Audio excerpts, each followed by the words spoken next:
Осенью 1939 года Красная Армия вместе с фашистской Германией, сговорившись, захватили Польшу, а затем всю Прибалтику. В Брест-Литовске, празднуя раздел Польши, коммунисты и фашисты устроили совместный военный парад.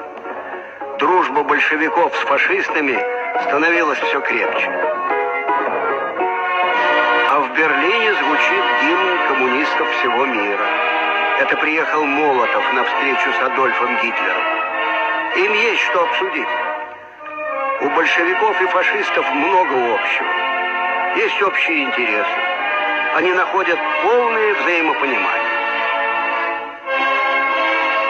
Гитлер и Молотов договорились. Германия отдает большевикам часть суверенной Литвы в обмен на золото и поставки товаров.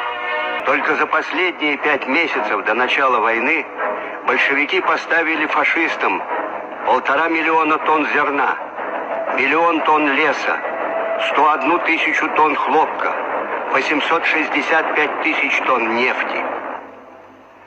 А еще были никель, хром, марганец, алюминий, медь и свинец. Неплохо снабдили большевики гитлеровскую армию для нападения на нашу страну. Почти 6 миллионов попали в плен. Партия отреклась от этих людей. У нас нет пленных, у нас есть предатели, сказал Сталин.